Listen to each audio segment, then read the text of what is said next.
además de por ahí llevo agua y drenaje que también tengo que mantener, ¿no? Ellos pagan su impuesto predial, incrementan los ingresos del municipio, sin duda, pero pues en mantención del espacio público cae en manos de la administración pública, ¿no?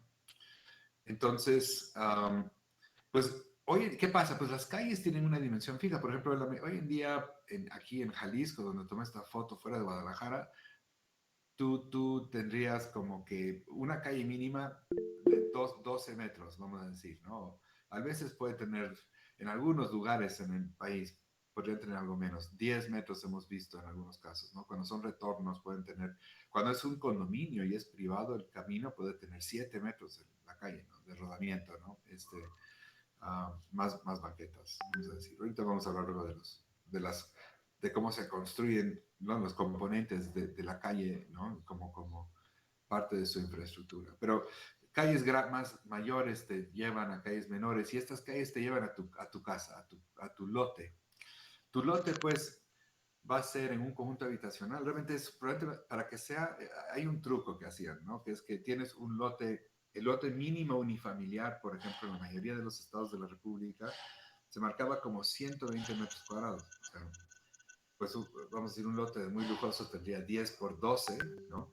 10 metros de frente, 12 de profundo, pues casi cuadrado. Normalmente los 120 metros tal vez acabarían siendo en otra proporción, ¿no? 6 por 20, por ejemplo, o 20 de profundo, ¿no? Y lo que pasa es que se permitió que ese lote podría ser dúplex, ¿no? Entonces, lo que pasa en muchas viviendas es que las casas tienen tal vez 6 metros de frente, 4 metros de frente, ya sabes, depende un poco tal vez luego del tamaño, pero los predios no son muy grandes, ¿no? Pero a cada predio tiene que llegarle la calle, ¿no? Si tú compras y este señor aquí en esta finca de aquí de la izquierda te vende un pedazo de su terreno, de su finca, ¿no? Pero te lo venden al centro, pues hay una ley que te va a dar derecho a acceso a la calle pública. O sea, él te tendría que a la vez dar acceso a tu predio o tu predio, tu propiedad privada se conecta a, a la calle pública. Eso es un derecho, pues, ¿no? Que tenemos. Entonces, todos los predios que están, pues, particularizados en los cuales se han ejercido su derecho de acceso al espacio público, ¿no? Están conectados. O sea, eso es lo que hace increíble de las calles. O sea, tú puedes ir, nosotros podrías salir, yo te les digo que la tarea es que tienen que ir a ver esta casa, ¿no? Aquí una casita en el centro no, esto es el Torreón, ¿no? Te mando una casita y tú tienes que ir ahí de tarea, ¿no? Entonces, bueno, yo sé que puedes salir de tu casa en la Ciudad de México y a través de un transporte público, enlaces terrestres, ¿no? Nacionales o ETN o una de las líneas que te pueda llevar hasta Coahuila y luego un taxi de la estación hasta llegar aquí, ¿no? O sea, está conectado, pues, ¿no? Al espacio público. Ahora, muchas son privadas. La vivienda normalmente no, municipalizan todo, ¿no? Ya en nivel, dependiendo mucho pues, de cómo se hizo el desarrollo, el nivel de administración la cual está coordinada en un desarrollo. Normalmente la vivienda pues se municipalizaba todo, ¿no? Esta enorme manzana, ¿no? Tú eres ahora un municipio y te dicen que tú tienes que cuidar todas estas casas, ¿no? O sea, el frente, las calles que les dan, ¿no? Y las personas, cada una pues tiene su predio, ¿no? Que se compra con un crédito estructurado, ¿no? Y las casas pues hay infraestructura, agua, luz, drenaje. En algunos casos no, y han habido muchas transgresiones, pero mucha vivienda de los millones de unidades que se produjeron vamos, que se han hecho creo que en total casi 7 millones de viviendas, ¿no? A través durante muchísimos años, ¿no? La mayoría en los últimos 25, ¿no? 30.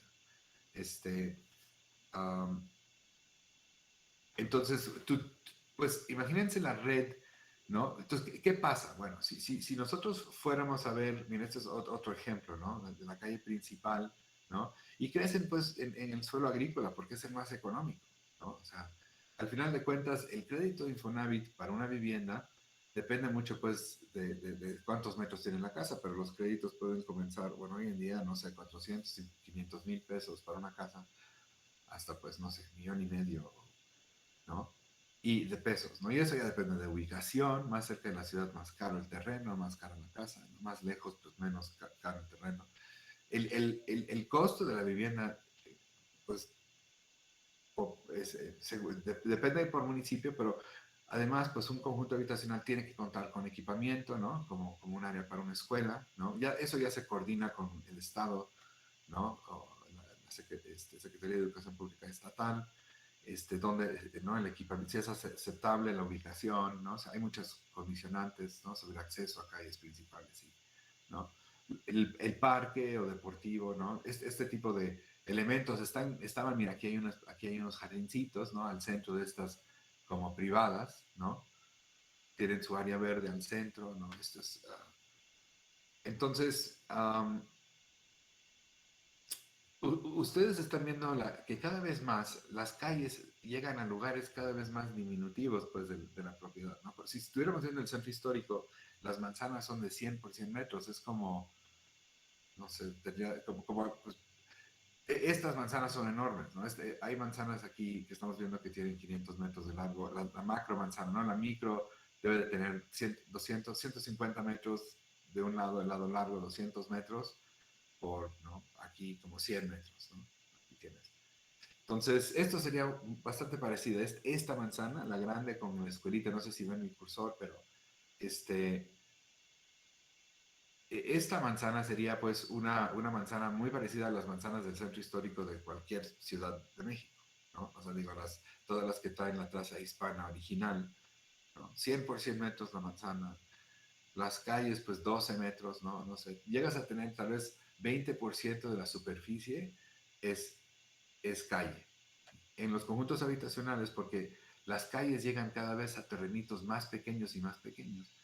Aquí tienes 35, 30 y tantos por ciento del suelo es asfalto.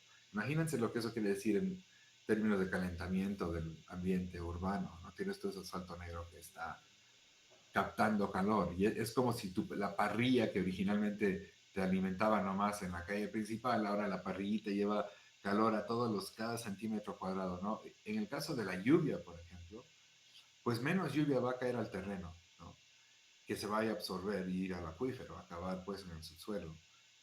Y la mayoría de la lluvia cayendo aquí, a diferencia de aquí al ladito, en el campo, ¿no? En el campo agrícola, es que aquí toda esta agua que está cayendo cae al drenaje, ¿no?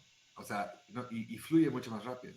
O sea, aquí cae a los techos y los techos caen a los... Y entonces se concentra en agua. Tienen muchos problemas de inundación en los conjuntos. Además, porque usaron suelo agrícola que pues era muy plano, ¿no? Entonces no tienen cómo. O sea, digo, heredan muchas broncas, vamos a decir, de administración a los municipios, ¿no? Siempre en zonas agrícolas planas, pues hay el tema y la amenaza de la inundación, porque el agua no, cuando estás en el cerro, pues el agua fluye, pues no hay topografía.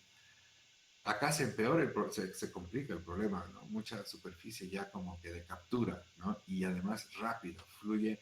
Si tú echas una gota de agua en un cerrito, bueno, se tardará días en llegar abajo, ¿no? Aquí es en segundos, en minutos. El agua se fue de la lámina, desde la losa del techo hasta, ¿no? Hasta el drenaje de toda esta superficie. Bueno, el espacio público, pues, de la calle tiene muchas, tareas, ¿no? Además de darnos conectividad y accesibilidad, ¿no? La calle es donde puede estar, por ejemplo, la policía, ¿no? Es para entrar en tu hogar, tiene que haber un, pues una orden, ¿no? Un permiso jurídico, ¿no? Porque violar, pues, uh, el derecho a la propiedad privada a ese, ¿no? a ese límite una transgresión importante por parte del gobierno o de cualquier persona, ¿no? Que es ajena a tu hogar, ¿no? Entonces, el espacio público, pues también, o sea, decir espacio privado establece límites muy contundentes entre personas o familias o individuos y lo que es de todos. Y es entonces por eso, ahorita, luego vamos a estar hablando un poquito más de los espacios privados, porque no es lo mismo en términos de todo, ¿no? Vamos, incluso los que unos son interiores y otros son realmente casi exclusivamente exteriores. Uh,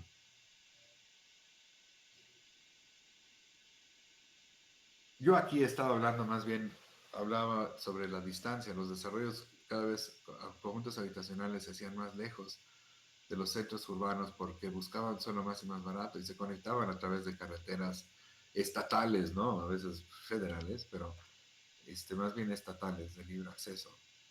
Y la ciudad comenzó a crecer en su área, aunque, vamos, la población este, tenía una densidad, pues por la distancia, amplías mucho el rango de la distancia que las cosas te tienen que llegar y de la cual tú te tienes que desplazar para llegar al centro urbano, ¿no? De una manera desconectada, pues, ¿no?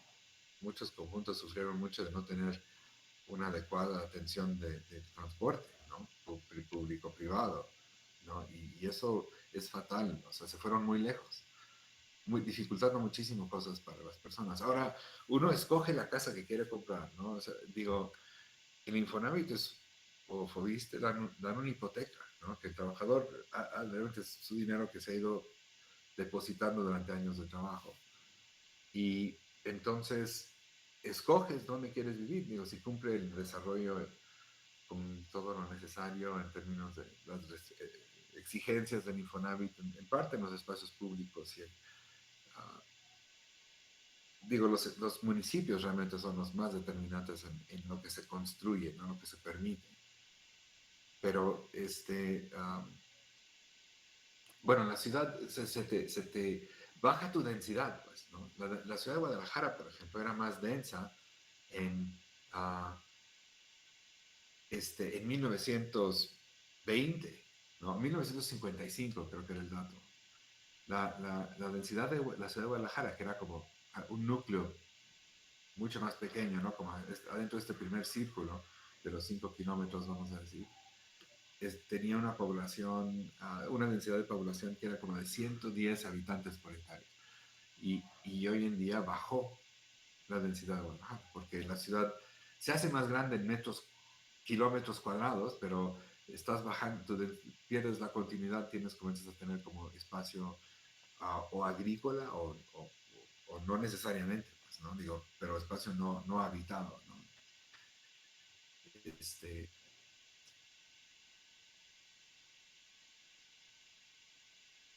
Aquí se va viendo pues cómo va creciendo una ciudad en los años, el espacio público está creciendo, las redes se conectan, se extiende cada vez más, ¿no? Es como que el territorio que no tiene calles, no tiene acceso, y esta extensión, ¿no? Nosotros somos, la ciudad es esa red de espacio público, que es la que estás viendo cuando ves esta imagen, ¿no? Son puras manzanas y estás viendo el diseño de las líneas, ¿no? Y ahí es cuando uno se comienza a obsesionar con ese diseño de las líneas, de las calles y las manzanas, ya tienes que aplicar urbanismo, ¿no? O sea, eso es lo que los urbanistas nos encanta, ¿no? O sea, bueno, no todos, hay muchos aspectos y muchas caras del urbanismo, sus enfoques sociales, también hay otros enfoques, pero vamos a decir, el enfoque que se basa mucho en el diseño urbano tiene que ver con este patrón, es como tal vez las personas que estudian textiles, ¿no? Y este patrón luego tiene usos de suelo y tiene esas manzanitas, comienzan a tener colores y se entiende la estructura de la ciudad de otra manera. Pero realmente, cuando uno ve un plan urbano, lo que uno está viendo es pues una estructura de calles, ¿no? Y eso te dice muchas cosas, manzanas chiquitas. Estas manzanas, yo te puedo decir, por ejemplo, bueno, no sé, igual y siguen siendo agrícolas, porque tú ves acá arriba, ves manzanas, no son manzanas, pues son parcelas, ¿no? Nosotros nos dimos cuenta que las parcelas, la estructura de parcelas era muy parecida a la estructura de manzanas, solamente que un poquito más orgánico.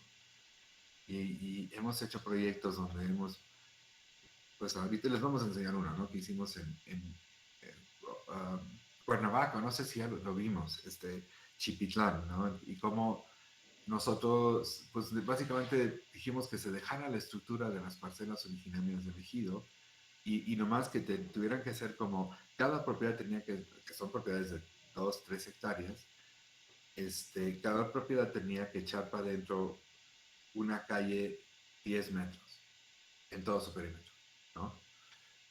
Si cada propiedad de un lado de la otra, como estas, hace eso, entonces se forman calles de 20 metros y manzanas de 2 y cacho hectáreas, que son grandes, ¿no? Esta manzana es mucho más grande si ven que las manzanitas que tenemos, vamos, aquí en la parte original, la traza original hispana, ¿no? tus manzanas tienen que ser esta de aquí, ¿no? Por la regularidad, el mínimo regular de la retícula, ¿no? Cuadrado, cuadrado. Los lotes cuadrados son más difíciles, los manzanas cuadrados generan espacios muy buenos, muy interesantes, pero son difíciles para lotificar. Ya verán, si ustedes, yo le pido que hagan lotes de una manzana cuadrada, entienden lo difícil que es hacer lotes, se te queda como un espacio al centro. En Mérida siempre es verde en las manzanas, es bellísimo. En muchas ciudades, pero cómo estructuras la propiedad, cómo van los límites allá adentro es complicado, es complicado. ¿No? Es buenísimo cuando es área común. Bueno, entonces acá en el espacio público las redes se extienden, ¿no? Sobre el territorio, haciéndolo infinitamente accesible, realmente, ¿no? Porque si tú quieres llegar aquí a un puntito hasta acá arriba donde no hay calles, pues, a ver cómo llegas, igual ni caminando, igual ni a caballo. Mientras que las calles, la red no hace todo el territorio infinitamente accesible hasta un punto que te lleva a un lote que tiene 60 metros cuadrados, ¿no? Digo, no es que nos estemos llenando de calles, esa es la forma de el organismo humano, ¿no? Esta es la mancha, pues, ¿no? De nuestro hongo, no sé cómo decirnos, ¿no? Sobre la superficie del planeta.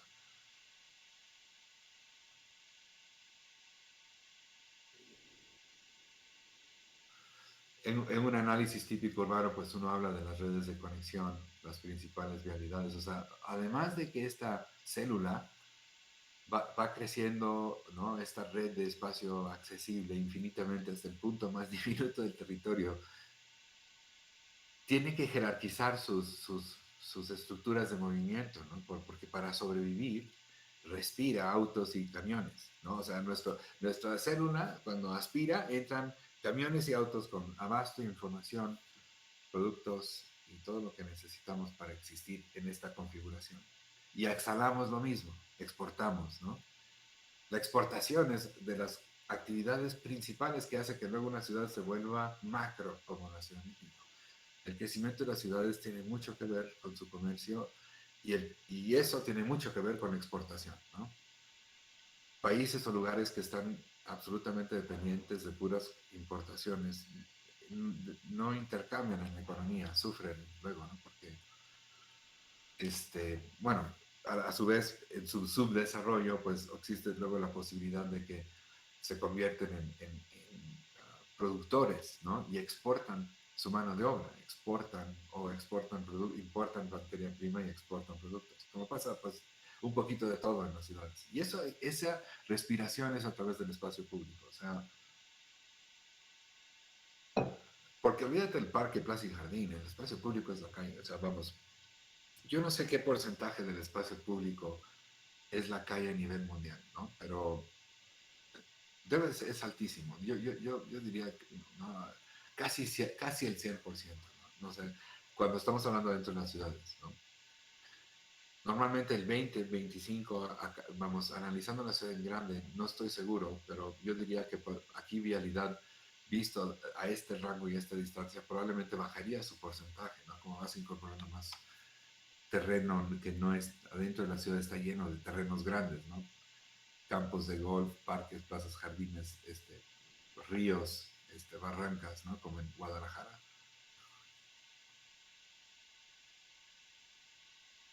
Esto es un mapa de los equipamientos en este momento, ¿no? Esto ha cambiado, pues, porque ya son 10 años. Pero este es un mapa del equipamiento en la ciudad de Guadalajara, ¿no? Entonces, lo que hace es que como vas construyendo vivienda también hacia afuera, resulta que la mayoría del equipamiento nuevo está en la periferia, ¿no? Y los equipamientos más añejos, más viejitos, ya tal vez es con mucha necesidad de mantenimiento y eso, están al centro de la ciudad. Eso es lo que están viendo. Y lo están midiendo en relación a las vialidades primarias, ¿no? A nivel de toda la ciudad, ¿no? De Guadalajara. El empleo, las manchas oscuras, ¿no? Se ven en el empleo o las concentraciones de lugares con más y más empleo, ¿no? Aquí ven los símbolos, pues representan diferentes tipos de equipamiento. Y esto, miren, perdón, aquí me estoy equivocando. Aquí tenemos tanto, es una combinación del censo del 99. ¿no? De INEGI, el Censo Económico, ¿no? Inventario es solo de 2004, ¿no?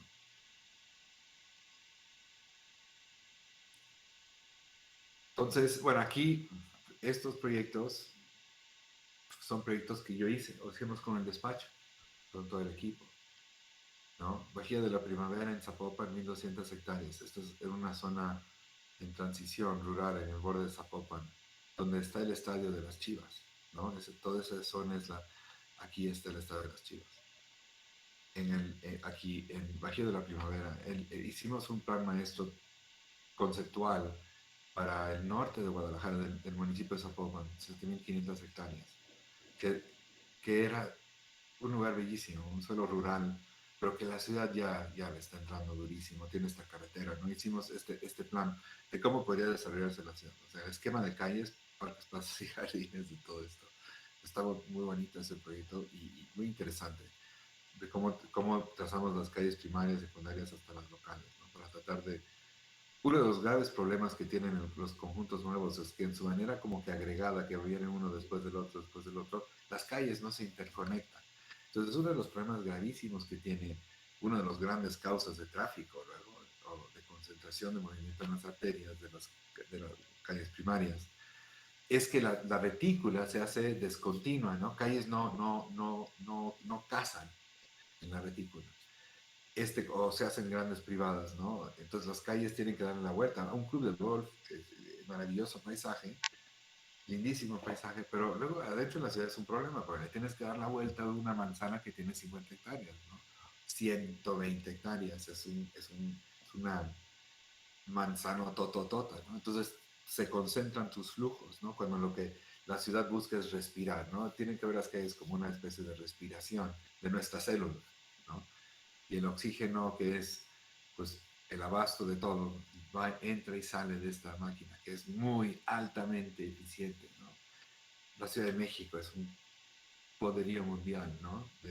Es una macrocélula que respira y exhala, pero impresionante, ¿no? Entonces, Guadalajara, bueno, Monterrey es otra, ¿no? Las ciudades mexicanas grandes son muy poderosas y células, ¿no? Que metabolizan, pues, ¿no? O sea, como una célula, es un cuerpo viviente y las calles son críticas, ¿no? En la estructura. Luego, en algún momento hablaremos de estos proyectos, no sé, Tesistar me interesaría que lo vieran desde el punto de vista de cómo estructuras, pues, desarrollo para los próximos 50 años, donde le das más o menos una guía. Y lo menos importante de la propuesta realmente era usos de suelo que están escritos en lápiz en los municipios, o sea, lo borran y lo cambian cuando quieren, sino que a mí me interesa mucho más dar la idea de la estructura de las calles para que se prevea continuidad y evitemos descontinuidades cómo se van agregando el desarrollo, cómo se van agregando barrios.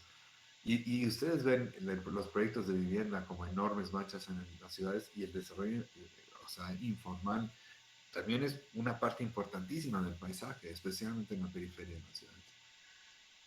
Y yo digo que muchas veces el desarrollo informal hace mejores barrios, ¿no? Mejores lugares más, usos mixtos, más diversos. Bueno, ya hablaremos de cómo cambia la temperatura de las calles, ¿no? Según la zona. Este, aquí, esta hoja, el proceso por el cual el espacio público va creciendo todos los días con calles y privaditas y cosas que se van sumando, ¿no? Unas personas hacen unas casas, luego adentro, luego quitan la barda, ¿no? Entonces ya las casas están conectadas a la calle. Este proceso de crecimiento es continuo, nunca para en las ciudades, especialmente en México. Y entonces, este proceso por la cual se va expandiendo como una red, ¿no? Vascular las calles y por consecuencia el espacio público accesible, decidimos decidí pues llamarle capilaridad, ¿no? En un libro escribimos un, un trabajo en una publicación sobre estudiamos con un grupo aquí en el despacho, con una beca que nos dieron, nos fuimos a estudiar el desarrollo informal, ¿no? Aquí en la Ciudad de México, en Bogotá, en Lima, Perú, en Brasil, en Río de Janeiro, y conociendo las favelas y, ¿no? crecimientos en las afueras de Lima. Y era evidente, pues, que necesitamos una palabra que fuera dinámica, ¿no? O sea, que como que me gusta la palabra capilaridad cuando hablo de esta expansión del espacio público, porque es muy dinámico, o sea, como que está en movimiento constante, ¿no? No es como rígido, ¿no? Como se va ampliando la red, ¿no? Mira, aquí un ejemplo, por ejemplo, tienes un suelo rural, ¿no? Acá parcelas, puede ser privado, puede ser ejidal, ¿no? Digo, pero en algún momento pasan las manos del desarrollo, pues, ¿no? Tal vez de un conjunto. Y este es un plan urbano aquí que nosotros desarrollamos hace años también, bueno, no, trabajando con una desarrolladora muy grande nacional, que buscaban que les hiciéramos una idea de cómo hacer comunidades mejor, más equilibradas, mejor atendidas, ¿no? Esto es por ahí del 2000, no sé, hace tiempo, como 2008, 2005, ¿no? Y desarrollamos un proyecto con Omex que nunca realmente pusieron en efecto, pero se llamaba Comunidades Omex. Estamos unos años, como un año en desarrollar todo el tema, sacar una publicación interna y dar capacitaciones, ¿no? Al equipo de ellos. Pero lo que se buscaba era crear como que comunidades con centros accesibles peatonalmente, ¿no? Crear manzanas de una escala. Estas son manzanas de 120 por 150 metros. Y internamente tienen una combinación de edificios y casas, ¿no? Tratando de como que se combinen más las cosas y que tengas más usos, donde tienes otros usos comerciales, ¿no? Cerca de los centros. Esto fue hace, bueno, ya hace años, pues, o sea, igual ya han visto este tipo de, como conversión de lo que se entiende en la ciudad en una metodología operativa para una empresa, ¿no? Que está desarrollando terrenos, ¿no? Los equipamientos, por ejemplo, un jardín de niños, una primaria, normalmente tiene que estar, corresponde a esto que es un barrio, ¿no? Aquí están viendo, pues, realmente cuatro barrios, ¿no? Que se dividen por estas dos calles principales, ¿no? Y cada uno de estos barrios tiene un centro, ¿no? Si lo ven, son 4 centros, ¿no? Con sus canchas y parque, ¿no? Con su andador perimetral. Luego tienes equipamientos digo, son más bien de ellos, pues los que están cerca del centro, ¿no? Y usos mixtos por todos lados para que puedas tener comercios y servicios como la ciudad lo pida, ¿no? Y luego tienes los equipamientos grandes, porque luego estos conjuntos sí, pues el 15% del suelo, pues sí es una mancha, ¿no? O sea, es grande, digo, sí se ve, ¿no? Es una sexta parte, vamos a decir, ¿no? El total. Entonces, hay algunos equipamientos como áreas verdes y pequeños jardines, ¿no? En estas como privaditas o callecitas, ¿no? Que van, pero verás en la calle, son públicos, todo el color es público. Y luego tienes estos equipamientos que son como una prepa, pues le tocan, ¿no? Entonces, lo ideal es que en el plan regional, y además la distancia de este cuadrado, de este cuadrante, es como 500 metros por 500 metros, ¿no? Tal vez aquí un poquito más, pero 500 metros por 500 metros, o sea, 25 hectáreas tiene este cuadrante. Y aquí están viendo un rectángulo de 100 hectáreas. Y así se ha hecho muchísimo suelo. Digo, no así, porque desafortunadamente no se hizo más suelo así, con una planeación más integral, incluso entre diferentes conjuntos, ¿no? Que el municipio desde un inicio marca dónde quiere sus equipamientos. Ya tiene, o sea, por los usos de suelo que ha dado habitacionales con cierta densidad de población, de casas y de población. Entonces, centralizar los usos que todos usan. O sea, porque en el centro es donde más justamente está cerca para todos y todas, ¿no? Entonces, aquí, por ejemplo, buscábamos una relación casi diagonal entre pues, estos equipamientos públicos, ¿no? Como bajan como hacia el centro, van escalonándose, ¿no?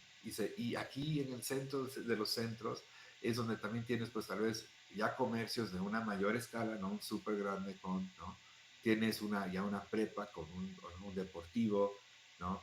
Equipamientos tal vez de salud, aquí es donde van, ¿no? Donde están equidistantes y ya previstos en puntos de mucha accesibilidad.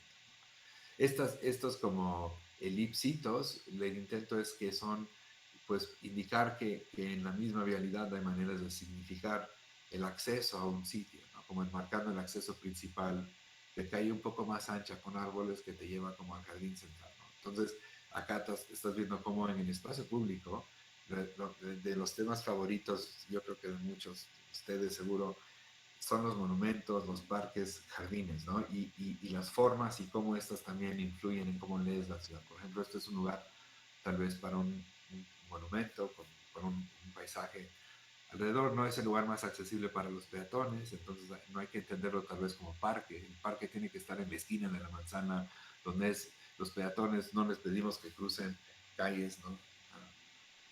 Pero sí sirven para marcar hitos, generar hitos en el entorno urbano y marcar accesos y puntos importantes, ¿no? El lenguaje.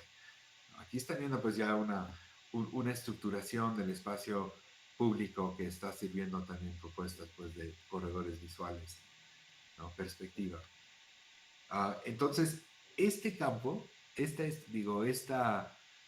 estructura de parcelas con sus caminitos rurales y todo, de cierta manera, hoy en día, por ejemplo, yo simplemente daría usos de suelo a estas manzanas y yo diría, el proyecto urbano ya está. Todo lo que es blanco aquí es calle, ¿no?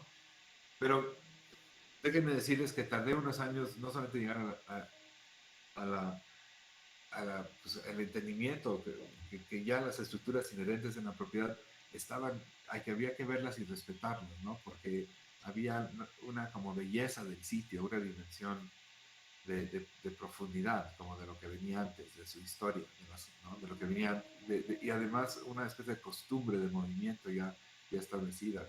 Por ahí va el agua, ¿no? Normalmente esta estructura, mucho más que hacer los caminos más cortos y eficientes para el peatón, hacen el camino más corto y eficiente para el agua, ¿no? Y para el riego. Entonces, digo, hay muchas razones por la cual es una buena idea no olvidar que eso está aquí, porque luego en el desarrollo llega el bulldozer y los bulldozers acaban con toda raíz, o sea, todo rastro de lo que estaba ahí antes, ¿no? Ups, perdón. Entonces, pero ve, o sea, propiedades grandotas, unos terrenotes se convierten en unos terrenitos. El espacio público es de todos y todos aparecemos en él, ¿no? Y todas. Y um,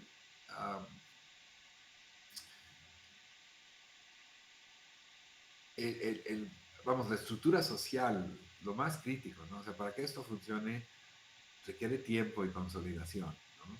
El espacio público no es exclusivamente, y es lo más importante, tal vez, no es exclusivamente un espacio físico, ¿no? Es un espacio político, es un espacio social, un espacio cultural, porque ahí es donde todo se comparte, ¿no?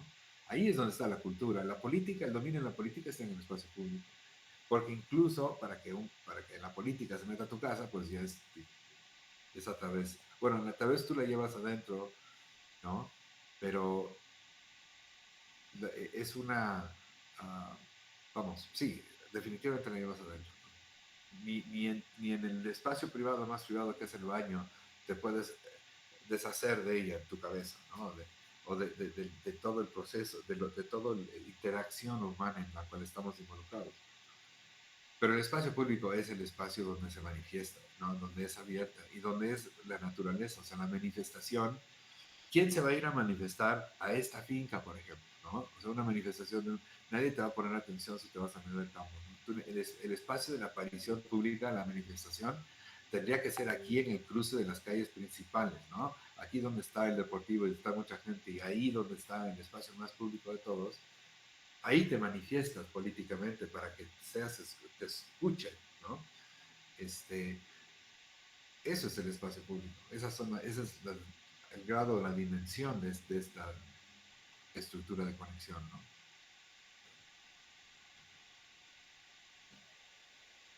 La capilaridad entonces la veíamos como un proceso gradual por la cual, ¿no? El espacio rural y los predios que no son urbanos se van como que haciendo accesibles infinitamente hasta que puedas llegar a cada punto de él, a un terrenito que es una casa, que es una familia, que es un hogar.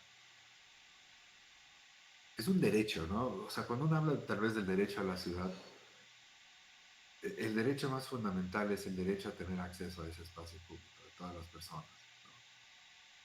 Si no tienes ese derecho, eres preso, entonces pues el Estado para hacerte preso tiene que seguir todo un procedimiento, ¿no? Para negarte el acceso al espacio público. porque es lo que pasa cuando eres preso. O sea, estás en un espacio público, vamos a decir, pero vamos a decir el peor tipo de espacio público, ¿no? Porque es un espacio realmente privado, de control absoluto, donde el individuo no puede acceder al espacio público. Se le niega el acceso, ¿no?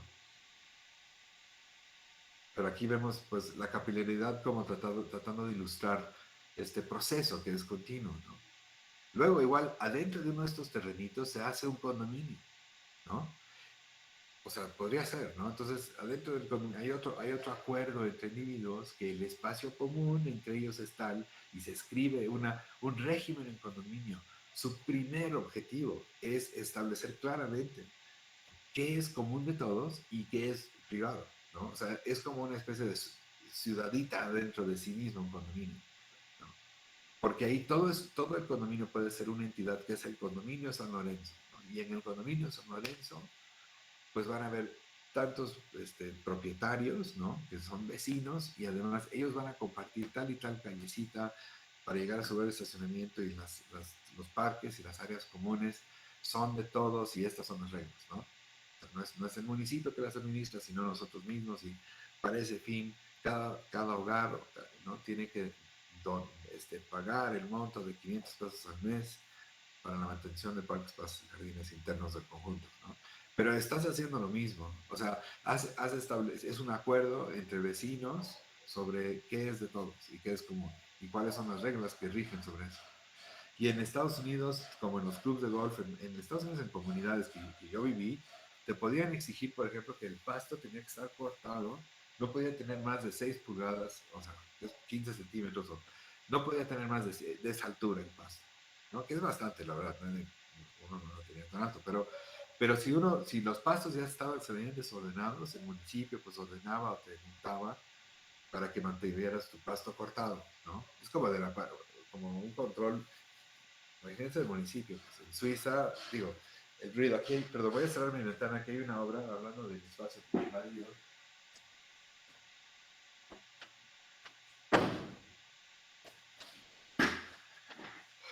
Ok, aquí estos diagramas ilustran cómo, pues, como vamos incrementando el área de calles, es que teórico, pues en la naturaleza tal vez, si el lote se hace más chico, pues la calle sería proporcionalmente más chica, ¿no? Pero nosotros tenemos calles mínimas.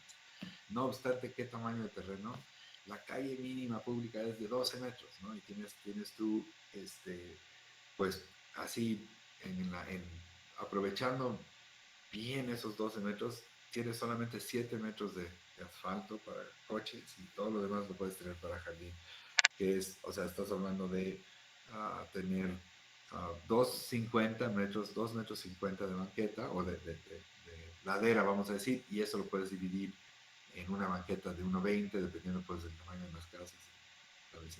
Qué tanta gente la va a usar y un área para jardín, ¿no? Entonces, pero esa calle es grande ya cuando el terreno solamente tiene 15 metros de profundo, o sea, la calle y el lote, hacia el lote más típico de la vivienda tiene hoy en día, vamos, 6 metros de ancho por 15 metros de profundo, ¿no? Tiene 90 metros cuadrados.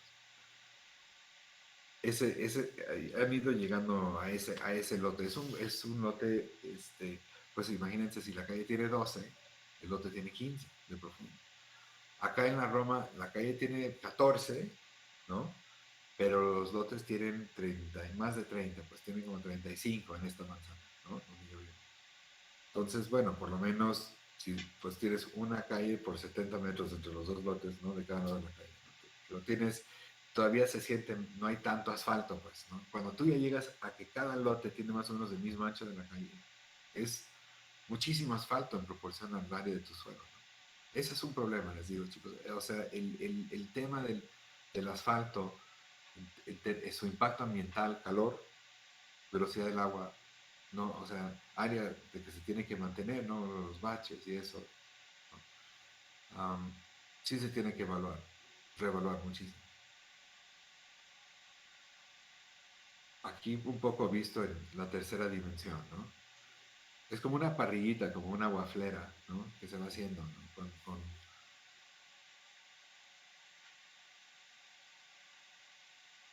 acá la estructura, vamos a decir un poco de cómo en el desarrollo informal, ahorita había hablado un poco pues del desarrollo de vivienda en su formalidad, sus calles rectas, ¿no? Súper hiper racional. Las calles rectas son las más cortas, o sea, los las más cortas, o sea, no hay, pues la distancia más corta entre dos puntos es la línea recta. Entonces, las estructuras ortogonales urbanas crean el recorrido más corto de tuberías, asfalto, banqueta, ¿saben? Y eso entonces hace que sea menos área que tienes que alumbrar en la noche. Entonces son menos lumens por metro cuadrado.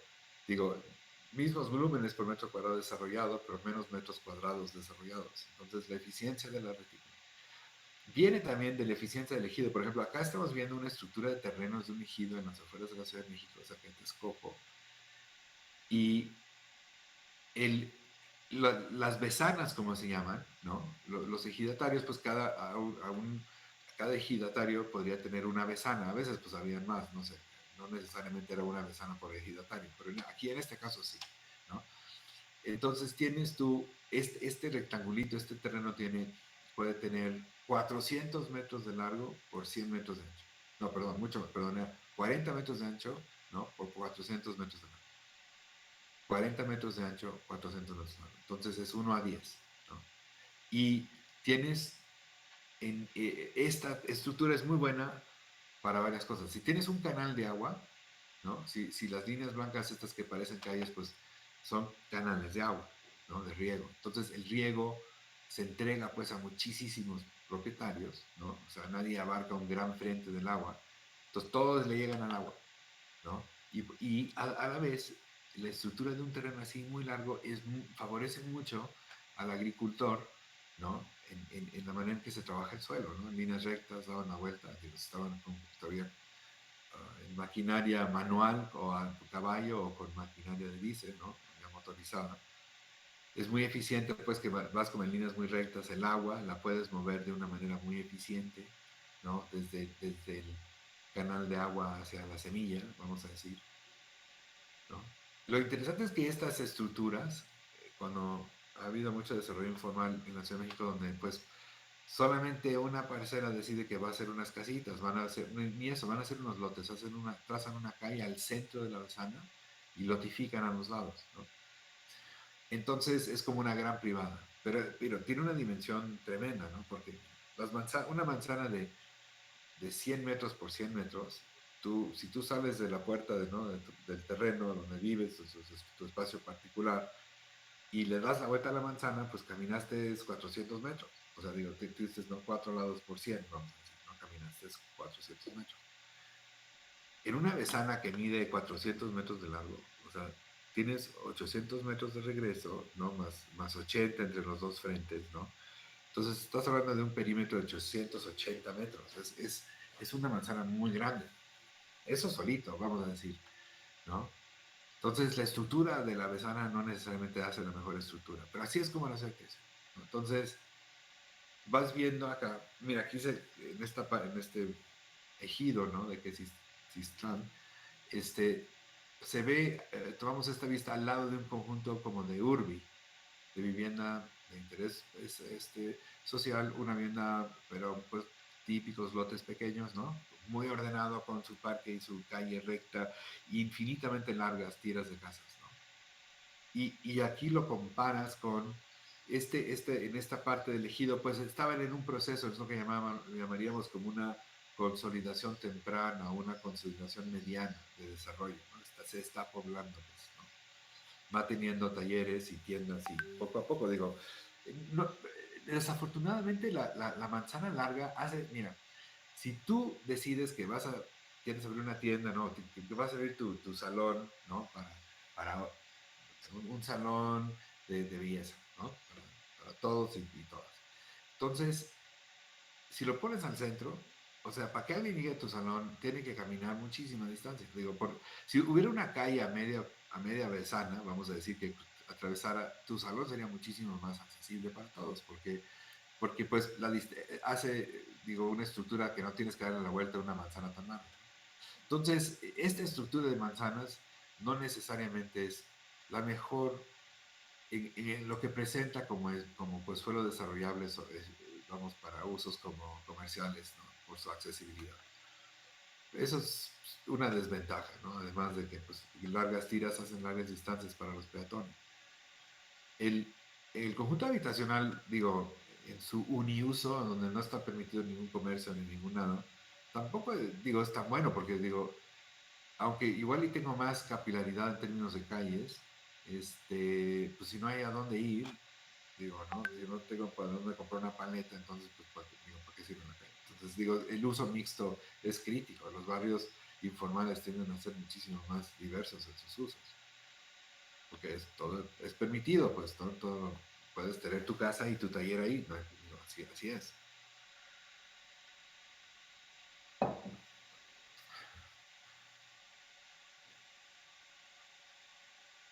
Bueno, esto es lo que ya habíamos visto, la capilaridad, ¿no? La carga administrativa, el incremento en la ganancia solar. O sea, hay una gran diferencia si las calles son de concreto blanco que si son de asfalto negro. O sea, el asfalto negro capta mucho más calor, ¿no? Entonces, si estás en una zona de muchas nubes, donde, no sé, Toluca o bueno, la Ciudad de México últimamente, no hay problema. El asfalto, pues, digo, no te va a ayudar tal vez un poquito. Pero en la mayoría del país, donde tenemos mucha temperatura del sol, el asfalto es tremendo. Sube, no sé, digo, depende del lugar y muchas circunstancias, pero pues puede subir 10 grados las inmediaciones en un lugar como Baja California de mucho sol, ¿no? Los Cabos, no sé. Mexicali, ¿no? Mexicali es tremendo.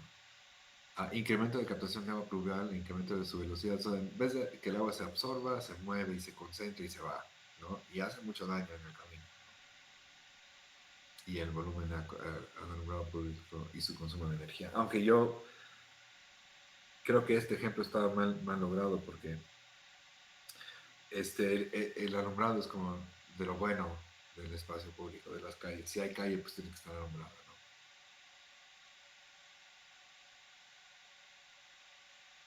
No voy a hablar de esto, pero estas son estructuras de posibles manzanas para que bajar el tamaño de las manzanas de los conjuntos y tener usos mixtos, pero también tener como diferentes tipos de grupos socioeconómicos viviendo juntos, en vez de la segregación que ha ocurrido, en la cual toda la vivienda más económica la hacen junta. Entonces, como eso tampoco es natural, pues bueno, la ciudad diversa, la ciudad, estamos todos, hay accesibilidad para todos los grupos, ¿no? Entonces, se hace una combinación de vivienda vertical, vivienda, ¿no? Diferentes. Aquí hay como dos valores, por lo menos, de vivienda, ¿no?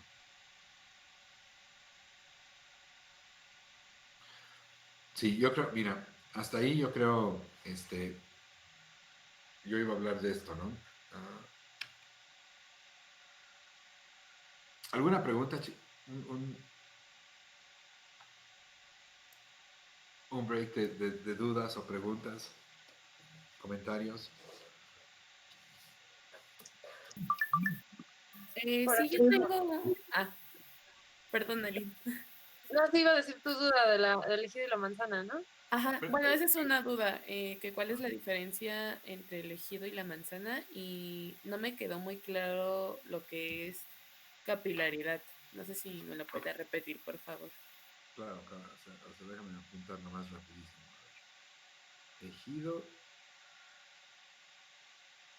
y manzana. Ok, y capilaridad.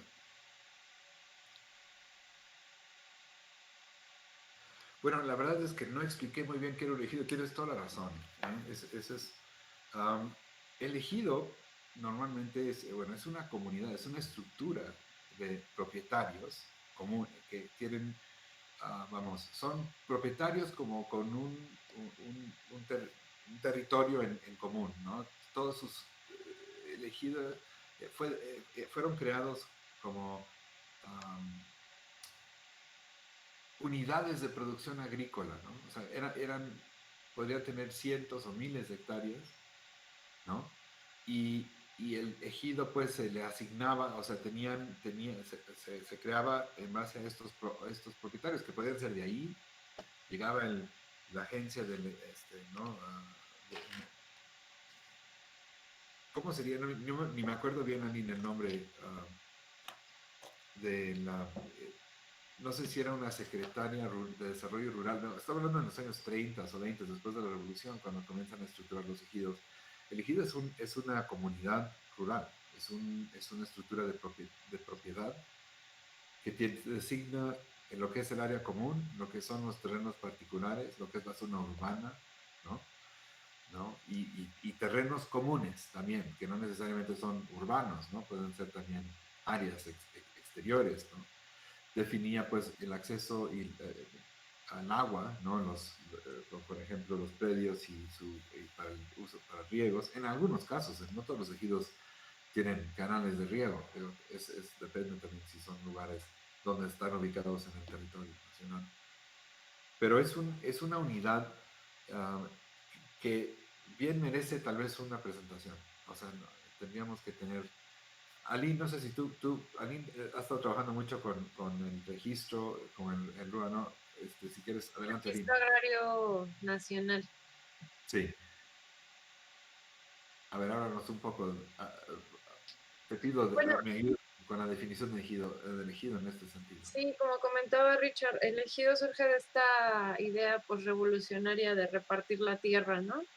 Entonces es una forma en la que se le otorga títulos de propiedad a comunidades rurales. Se define esto que menciona Richard del área aparcelada, que es donde pueden cultivar, el área de uso común y el área de asentamientos humanos. Durante muchos años estuvo imposibilitada la eh, comercialización del ejido. Como era una propiedad de uso común, no se podía vender. Sin embargo, con la expansión de las ciudades, el desarrollo de vivienda informal, se fueron ocupando estos ejidos que estaban más cercanos a las ciudades. Entonces, pues el gobierno, también como en un esfuerzo de reducir la presión inmobiliaria sobre este tipo de propiedad, posibilitó la venta de tierras ejidales. Y también con esto se facilitó la producción de vivienda en masa, ¿no? Como lo que presentaba Richard. No sé si haya quedado claro. Sí. ¿Cuál era la otra duda? La Eh, otra duda era sobre la capilaridad, ¿no? sí. Sí, bueno, preguntabas de Gil y manzana, y la manzana es, bueno, es una pregunta interesantísima. Nunca me la habían hecho y realmente es una buena pregunta. Porque ambas también se pueden ver como una estructuración entre el espacio público y, y el espacio privativo, vamos a decir. El ejido es un espacio privativo. O sea, el ejido sí, en efecto, si tuviera una calle alrededor, el ejido sería una manzana, ¿no? Una manzana totototota en el caso de algunos ejidos, ¿no? Porque delimita la manzana, es delimitada por el espacio público, ¿no? Así es como, no, hay manzanototas, ¿no? Porque a veces un club de golf es una manzanotota de 150 hectáreas, ¿no? Y hay una calle, la calle que le da la vuelta, entonces le llamarías manzana 1, ¿no? Y luego pues podría tener muchos terrenos. Pero la manzana normalmente, casi siempre, ¿no? Hay casos donde no, donde he visto marcas o manzanas que se juntan, manzana 1 y manzana 2, y tenían un límite, este, um, que podría ser un canal de agua, o no sé, no necesariamente una calle, pues, ¿no? Una afectación de la CFE, ¿no? También puede causar que sean dos manzanas, ¿no? Porque luego llevan calle. Pero casi siempre pues la calle delimita la manzana. Y el ejido pues tendría que ser como una manzana, sí. En efecto es sería una respuesta problemática sin duda en muchos contextos, pero el ejido y la manzana son lo mismo, ¿no? O sea, uh, ahora, la capilaridad. Mira, nosotros cuando hice esta publicación que hicimos del urbanista descalzo, se llama, yo decía, en el desarrollo progresivo, pues las calles llegan, el asfalto llega normalmente al final, ¿no? Entonces, creamos, aquí está viendo tener otra de estas como estructuraciones de cómo podrías hacer una estructura urbana para el desarrollo informal, ¿no? Y no me voy a ahorita no voy a hablar en detalle, no voy a hablar nada de eso más porque es otra presentación, pero sí pudieras entender cómo la capilaridad ocurre como al revés, cuando lo que llega primero son las casas, luego realmente llega la calle, luego llega la luz, normalmente la luz es primero, es la más fácil, ¿no? De entregar a los hogares, porque postes, cables, es bastante rápido y eficiente. Agua es la siguiente, ¿no? Y drenaje es imposible. El drenaje es costosísimo, es carísimo, es dificilísimo. Y no siempre llega el drenaje, pues, ¿no? Hay mucho tiempo, hay absorción simplemente al suelo. Claro, cuando hay mucha lluvia, mucho movimiento, y el municipio es obligado, ¿no? Como van llegando vecinos al desarrollo informal. Pero van apareciendo, vamos a decir, que van apareciendo casas en terrenitos que se vendieron, pedacitos de besanas, ¿no? O algún suelo que llega a comenzar a generar propiedades que se van comprando, ¿no? Y en la accesibilidad te es garantizada, no ocurre como así, como una calle formal, sino que se va formando por la estructura de los terrenos, ¿no? Entonces, como se va densificando, ¿no? En estos ejidos que han ido, en muchos casos, como ven, las casas van apareciendo. Ustedes vieron la estructura de propiedades porque nosotros en ese dibujo las tiene dibujadas, ¿no? Pero si vieran ahorita vamos a regresar a ese slide, si las vieras sin las líneas de propiedad, pues las calles tampoco no sería tan evidente hasta que llegaran muchos más vecinos y como se van llenando de estructuras, casas, fabriquitas y talleres, algunos equipamientos, se va leyendo ya la estructura de la calle, ¿no? La capilaridad, que es como ver, la capilaridad es en la manera en la cual las calles van creciendo ¿no? sobre el paisaje, sobre el territorio, y se van haciendo cada vez más densas. Y um, el proceso por el cual se va creciendo el asfalto, pues vamos a decir, ¿no? Sobre el territorio, sobre el paisaje. Pero capilaridad más que asfalto, lo que quiero ilustrar en estos dibujos es que en la estructura, la accesibilidad, ¿no? El camino pisado con pies, es como comienza, ¿no? Los caminitos que salen rurales, que van hacia el campo, las sendas, que vas con tus animales, o el pastor, ¿no? Va con su rebaño. Eso se convierte luego, pues, en acceso a más y más puntos, y eso requiere otros accesos, y va creciendo tu estructura de calles, ¿no? Hasta que, ¿no? Llegas a esto, ¿no? Aunque la calle no exista todavía, no, vamos a decir que no hay asfalto, no hay luz, no hay banqueta, no hay agua, no hay drenaje. Simplemente hay la calle que se hizo porque alguien vendió los terrenos con líneas de cal y dijeron, pues así llegan todos a sus terrenos por estas vías, ¿no? Ese es el proceso de hacer que las calles crecen. No sé si estoy siendo claro o podría probar, tal vez, dime si sientes que entiendes el concepto. Personalmente no lo entendí muy bien. Ok, bueno, mira, déjame, ¿Puedes poner el esquema donde estaban los terrenos y al lado las manzanas de Comunidad Onex? Yo creo que es más claro. O en no, ese. ¿no? Que tienes, Sí. como les digo, es como un verbo, capilaridad. O sea, es como una palabra que ayuda a describir el proceso, por el cual, es como, por eso decía yo, es una palabra dinámica. Como la capilaridad en este sentido es un verbo, o sea, es como una acción continua de ir haciendo calles y más calles contra el territorio, haciéndolo accesible, ¿no? A las personas. En el caso de aquí, pues aquí el área de calle está en 5%, aquí está en 10% y aquí está en 30%, ¿no? Eso es un número que cuantificamos, el porcentaje del suelo que es asfalto. Y el proceso por el cual ese número va creciendo por kilómetro cuadrado es el proceso de capilaridad, el proceso por el cual, ¿no?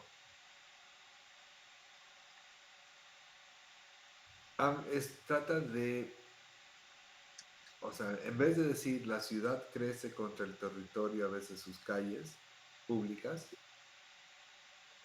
decimos capilaridad, era como una manera más, buscando una palabra que describiera ese proceso, sin ser... um, Es el aumento de espacio público. O sea, como que crece el espacio público en la medida en la que se genera propiedad privada, ¿no? sí, por ejemplo, acá podrías decir que primero había vamos a decir, el diagrama de la izquierda, el que tiene nomás la manzanota de 500 por 500 metros, ¿no? Las 25 hectáreas. Esto es 1900 y esto es un rancho, ¿no?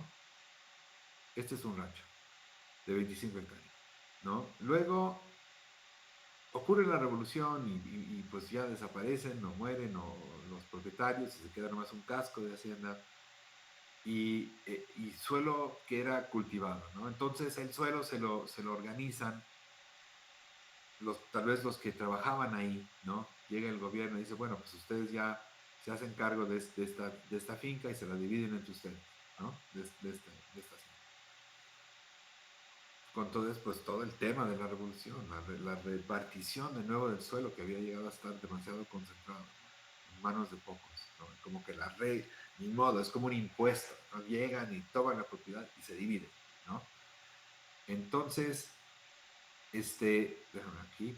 Um, entonces ahora hay 9 propietarios y entonces cada uno tiene, pues creas una estructura de calles porque el del centro tiene que poder llegar, ¿no?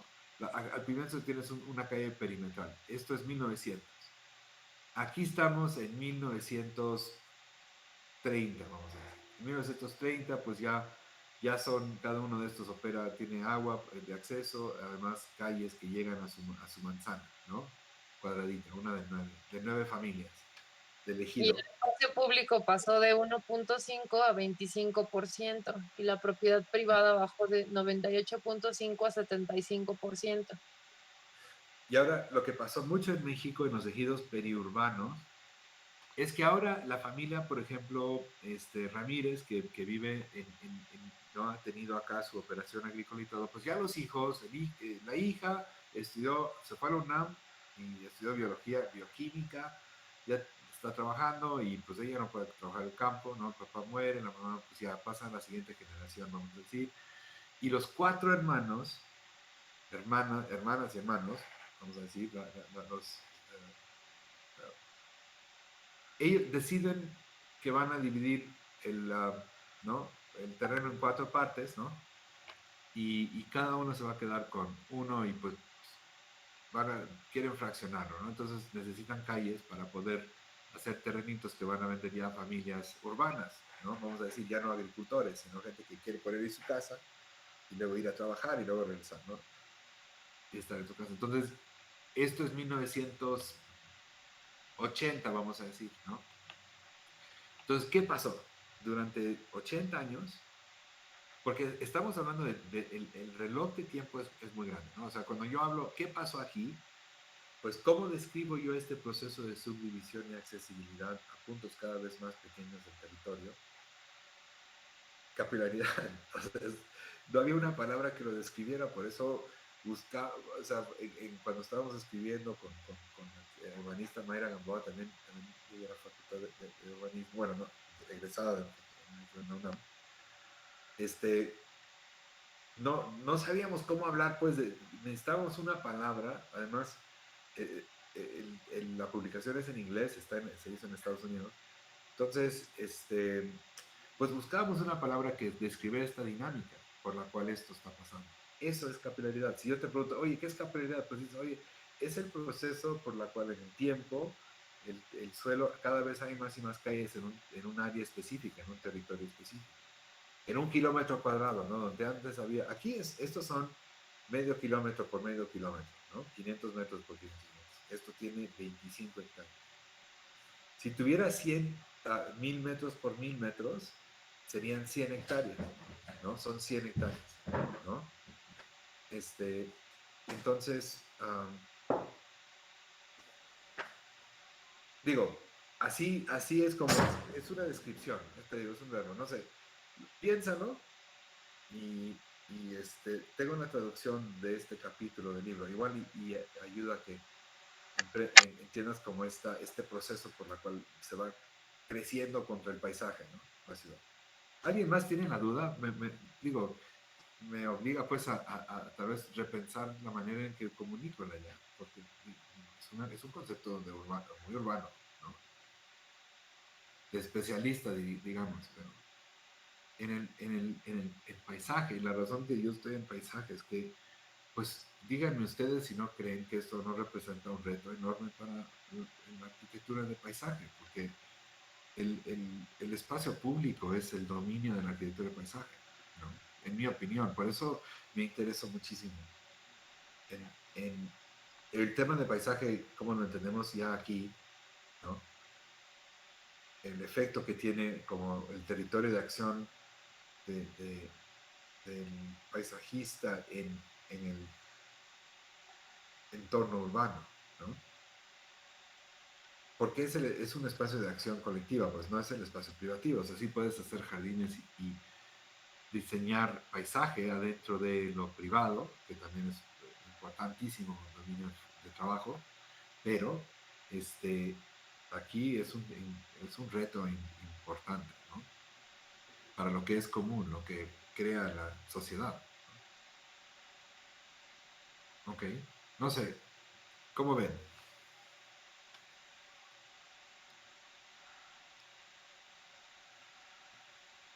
La calle que te lleva a tu lote, ¿no?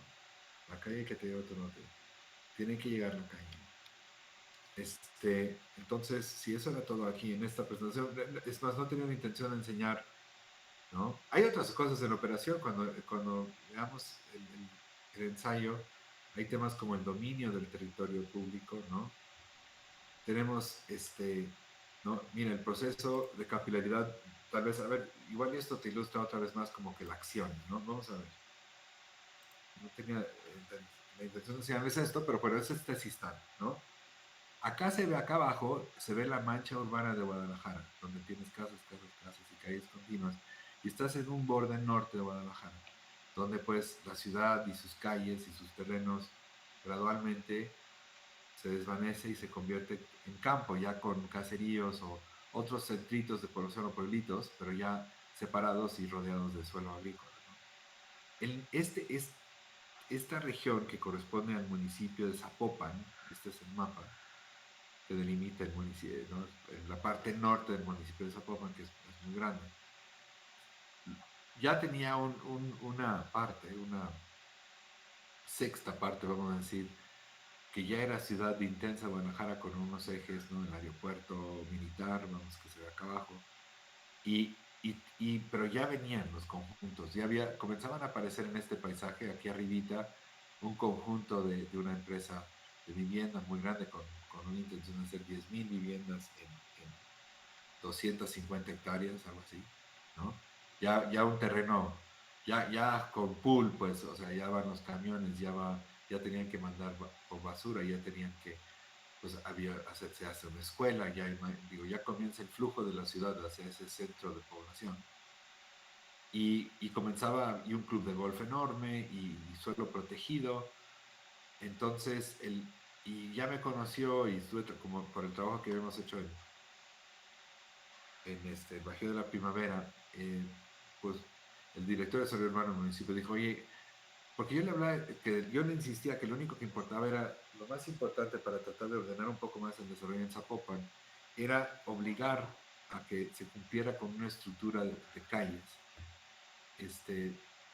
Vamos, desarrollador tras desarrollador llegara, pero tendrían que continuar pues cierta estructura de calles para mantener buena accesibilidad, menos tráfico, más accesibilidad para esas comunidades nuevas, que inevitablemente Guadalajara no necesita tantas viviendas como la Ciudad de México, pero son 25.000 viviendas al año en la Ciudad de México, ¿no? Necesitas 25.000 viviendas y realmente no cubre toda la necesidad, ¿no? O sea, cada año en el país nacen 1,5 millones, 2 millones de mexicanos, ¿no? El país cada año tenemos un crecimiento de 1,2%, ¿no? Somos 120 millones, ¿no?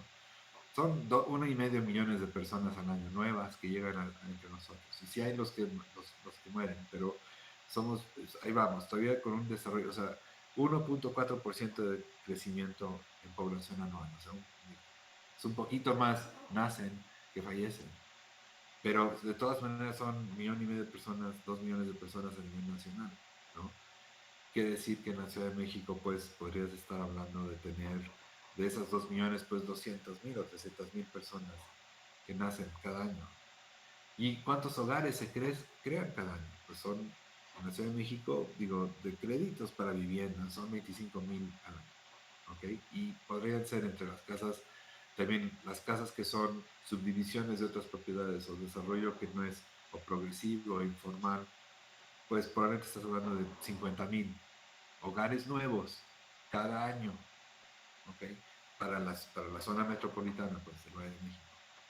50,000. Entonces, imagínense que, pues, si fuera un terreno eso sería un terreno, son 1,000 hectáreas, 1,500 hectáreas, ¿no? Aquí están viendo 7,500 hectáreas, ¿no? Entonces, la Ciudad de México podría, vamos a decir, podría estar creciendo a un paso de 500 hectáreas a 1,000 hectáreas anuales. No lo tengo la menor duda. En la zona metropolitana, ¿no? O sea, lo que es Estado de México, Distrito Federal, Morelos, ¿no? La parte de los municipios conurbados, ¿no? Que forman parte de la zona metropolitana, ¿no? Creo que son 40 municipios en total entre todos. Entonces, imagínense que pues esta mancha, pues le daba para Guadalajara, que no crece a ese paso, tal vez un poco menos, pero sí podríamos, estaría bastante tranquilo diciéndoles que Guadalajara crece 300 o 400 hectáreas al año, 300 hectáreas anuales, sí puede ser, ¿no? De suelo que va creciendo, o sea, es que parte del crecimiento es industrial y son casas y se hizo un nuevo estadio y, ¿no? Siempre, y ampliaron el aeropuerto, entonces, y sumas todas estas hectáreas, pues 300 no es tanto, no es una huella de este tamaño, ¿no? Entonces, este suelo podría, pues, tener todo su desarrollo en los próximos 10 a 15 años, ¿no? Entonces, digo, es muy relevante que las ciudades y los municipios entiendan el paso de su crecimiento para que anticipen, no traten de frenar. O sea, digo, eso de que el municipio no puede decir que no van a, esta gente no puede llegar, o sea, no, frenar no debe de ser, digo, el objetivo en el desarrollo urbano, tanto como guiar, orientar y planear, ¿no? O sea, prevé lo que va a pasar. Puedes desestimular, puedes subir impuestos, es decir, no, sabes que aquí el impuesto predial va a estar caro, ¿no? Entonces la gente, no, pues yo no voy a vivir ahí porque está muy caro. Ok. Hay maneras de desestimular o desacelerar, pero no necesariamente estás cumpliendo con tu responsabilidad de desarrollo urbano. O sea, digo, el derecho de toda persona, el derecho a la vivienda, pues, ¿no? El derecho constitucional a la vivienda, no quiere decir, yo creo que se malinterpreta como si el Estado tiene la obligación de darle la casa a cada individuo en nuestra nación. Más bien, está en la Constitución porque los gobiernos están obligados a gestionar a favor de la producción, a facilitar el proceso de que la gente pueda construir su hogar o adquirir un hogar o que se desarrollen hogares para que la gente compre, ¿no? Es parte de la responsabilidad, eso es lo que quiere decir derecho a la vivienda, ¿no? O sea, es como, no es que es una obligación que cada mexicano puede reclamar al gobierno que el gobierno tiene que regalar una casa y eso es imposible, eso no, yo no quiero eso, que todos pues trabajemos por nuestras casas, ¿no? Como parte pequeña de tu responsabilidad pública, ¿no?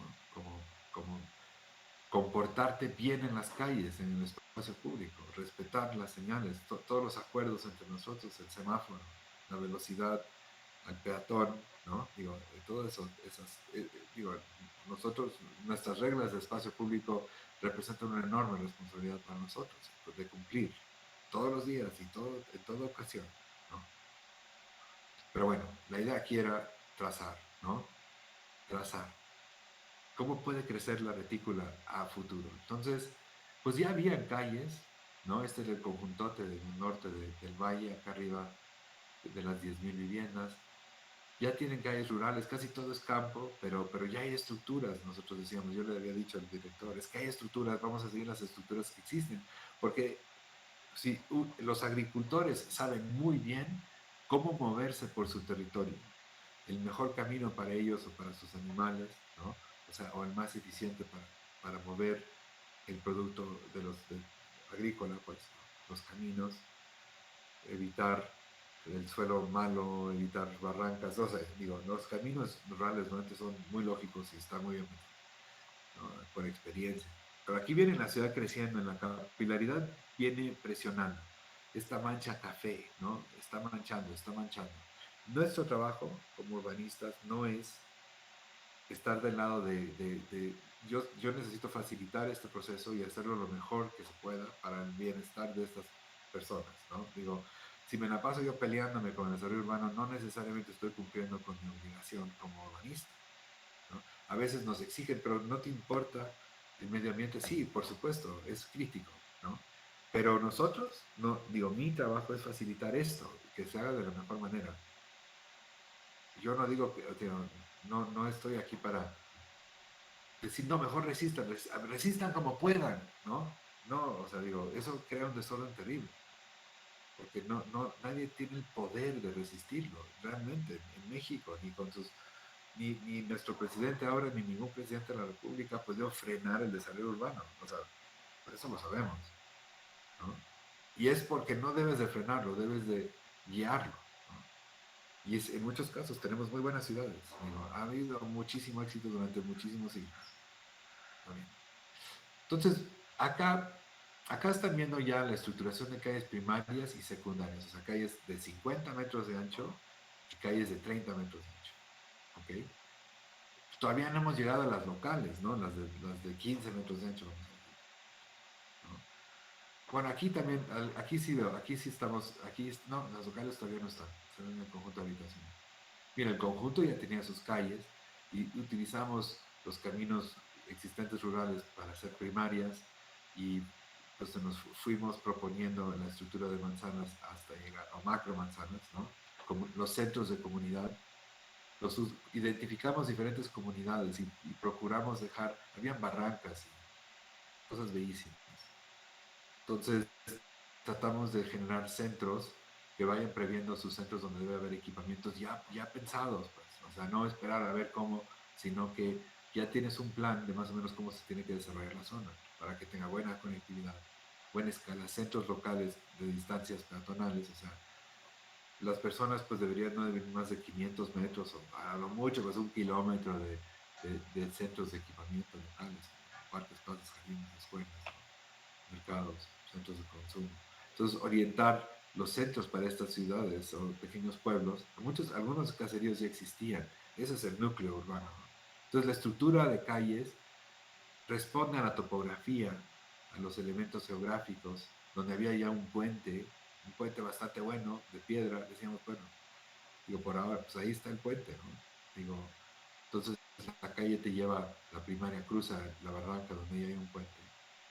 Y, o sea, no son calles rectas así nomás sin pensar, porque había temas topográficos las calles las dibujamos todas, ¿no? En plano, usando topografía. Los lugares más lógicos, evitando aquí las calles que le ven en la esquina aquí a la derecha, hay mucha topografía ahí, ¿no? Entonces, y eso ya está en manos, todo está en manos de privados, o sea, toda esta parte sur de esta gran barranca ya está en manos de empresas privadas, toda, ¿no? Los ejidos que quedaban estaban al norte. Ya había mucho suelo agrícola con además, nosotros no pusimos el uso de suelo urbano, ya tenía el uso de suelo urbano, por eso nos invitaron a hacer un trazo. Dijeron, oye, es que en el plan anterior ya se dio uso de suelo urbano para todo este territorio. Dije yo, wow, eso es impresionante, Richard, ¿no? te dan 2 minutos. Gracias, Ani, perdón. Entonces, pero aquí, bueno, el tema era, acá ven, por ejemplo, la estructura ya con las calles locales con su ancho, ¿no? Ah, entonces, digo, yo pedí no que hagan, o sea, yo le decía, le dije al director de Desarrollo Urbano que hiciéramos un mosaico en el suelo de la delegación, del municipio, de las oficinas oficinas del municipio de Zapopan, en el patio, yo les decía, vamos a poner este plano en mosaico bizantino en el piso del patio. O sea, a mí no me interesan los usos de suelo, ¿no? Dije yo, esto es, aquí tienes una estructura urbana ya pensada, trata de guiarte por lo que establece, ¿no? Para que el trazo logres tú tener una mejor calidad de desarrollo urbano. Comunidades con sus propios centros, ¿no? ¿No? O sea, bueno, eso es todo. Aquí, ese proceso, lo que nosotros hicimos a lápiz, es lo que yo llamaría, pues, capilaridad, ¿no? No sé. Yo tenía algunas, pero ¿cuánto tiempo tenemos? Tenemos 20 minutos, ¿no? Gracias, Sí. Anina. Entonces, ahora, esto fue una plática, pues, que para un poco abrirles la mente, para pensar en lo dinámico que es este mundo con el tema del desarrollo del espacio público y las calles. Ahorita vamos a enfocarnos o Aline va a hablar un ratito, va a presentar ella un proyecto que hicimos para evaluar los espacios públicos, ¿ok? Y esto es como, así, como una segunda, como en la parte del seminario el día de hoy, que ya involucra lo que van a hacer de tarea, que es, vamos a hablar y comenzar a evaluar un poco los parques, plazas y jardines. Y yo vamos a seguir hablando un poco sobre el tema en la siguiente semana, una presentación más bien sobre plazas, parques y jardines del mundo, ¿no? Vamos a decir, o ejemplares. Pero ahorita es un ejercicio como para romper un poco con este tema que entiendo pues que el concepto, por ejemplo, de capilaridad puede ser, es complejo, es como, no entiendes de qué sirve esa palabra, ¿no? O sea, como que tú estabas perfecto en la mañana antes de que alguien te dijera la palabra capilaridad y vas a llegar en la tarde y vas a decir, oh, otra palabra que no entiendo bien y por qué me la dijeron, ¿no? Es un concepto que solamente alguien que ve mapas y constantemente el desarrollo de la ciudad es útil para describir un fenómeno, una condición del desarrollo urbano de la humanidad. Pero bueno, vemos la próxima semana a ver si siguen incómodos o incómodas con el tema de capilaridad, pues puedo buscar otras maneras de hablar, ¿ok? Um, y seguimos trabajando, ¿no? Para dar prioridad. Aline, te dejo con eso, ya estás. Sí. Bueno, en 2016, el Instituto Mexicano de Urbanismo desarrolló una metodología para evaluar las condiciones de los espacios públicos. El primer caso de estudio fue en Naucalpan, se escogieron 16 parques y plazas para determinar cuáles eran las necesidades del espacio y cómo mejorarlas de forma puntual. El segundo caso de estudio fue la ahora alcaldía de Iztapalapa, en la que se levantaron las condiciones de los 74 espacios públicos y equipamientos que están a cargo de la administración local. La metodología consiste en evaluar las condiciones de accesibilidad, habitabilidad y seguridad del espacio. Cada uno de estos indicadores cuenta con diferentes variables que nos van diciendo en qué condiciones está el espacio. Entonces, la accesibilidad es la forma en la que se puede llegar al lugar, la forma en la que están propiamente la entrada, la salida, las banquetas alrededor. Por eso la primera variable es acceso al parque. La conectividad es qué tan fácil es llegar al lugar desde otros puntos de la ciudad. Si el parque cuenta con biciestacionamientos, con cajones de estacionamiento, con una parada de transporte público cercana, eso definimos como la conectividad. Y la accesibilidad universal, que es las condiciones físicas que permiten a todo tipo de personas llegar y permanecer, es decir, que haya rampas de acceso para personas en silla de ruedas o con alguna limitación de movilidad, la que haya cajones de estacionamiento para personas con discapacidad, que haya guías para personas con problemas de visión o ceguera. Entonces, estas son las 3 variables que definen la accesibilidad de un espacio público. La habitabilidad está dada por las condiciones en las que el espacio mismo permite que las personas se sientan a gusto estando en él. Entonces, las variables son la identidad, el equipamiento de infraestructura, confort y diversidad.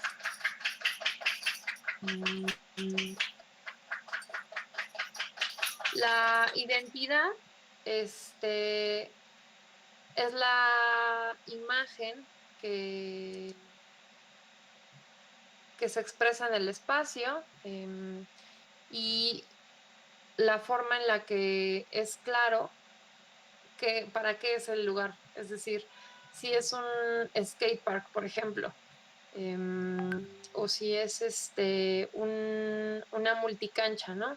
Que sea evidente a través de la pintura o a través del diseño que para eso es el lugar. Entonces, por ejemplo, muchas veces llegamos a espacios donde está la multicancha, pero ya no se ven las líneas de de dónde estaba como la línea de gol o para tirar en el básquetbol. Entonces, la identidad va como del lenguaje que te está proporcionando el espacio. El equipamiento de infraestructura tiene que ver propiamente con las instalaciones, es decir, que haya botes de basura, luminarias, que si es una cancha de fútbol todavía haya porterías, igual y no redes, pero sí que estén todas estas instalaciones que te permitan desarrollar la actividad para la que está pensado el espacio. El confort tiene que ver con la forma en la que el espacio te permite estar bajo cualquier condición climática o de temperatura, es decir, que si va a llover tengas donde atajarte o que haya espacios de sombra en caso de que el sol sea muy intenso. Y la diversidad es la oferta de actividades. Muchas veces los espacios públicos no son atractivos porque solamente se puede hacer una cosa, ya sea jugar fútbol o permanecer, ¿no? Muchas veces solamente hay banquitas, pero no hay como nada más que se pueda hacer. Entonces la diversidad es clave en la forma en la que un espacio público es exitoso. Por último está la seguridad, que viene dada por el control y vigilancia, los riesgos y la imagen. El control y vigilancia se refiere no únicamente a la presencia de elementos de seguridad pública, sino a que el propio diseño del espacio te permita sentirte cómodo. Por ejemplo, no sé si ustedes recuerdan cómo está el diseño de la Alameda Central, que después de que la remodelaron, lo que buscaron fue que una persona fuera capaz de ver, por ejemplo, si estaba parada sobre Avenida Juárez, alcanzar a ver cómo estaba la Alameda del otro lado de Avenida Hidalgo. Entonces, la visibilidad, el tener como control visual de tu entorno, no estarte cuidando de si atrás de un arbusto va a haber alguien que te pueda hacer daño, es parte del control y vigilancia y de cómo un espacio público debe de estar diseñado para eso. En términos de riesgo se refiere a que no haya condiciones físicas que generen peligro en las personas usuarias, es decir, que no haya baches o que no haya como un pozo que no esté tapado o cercado. Y la imagen va asociada a elementos de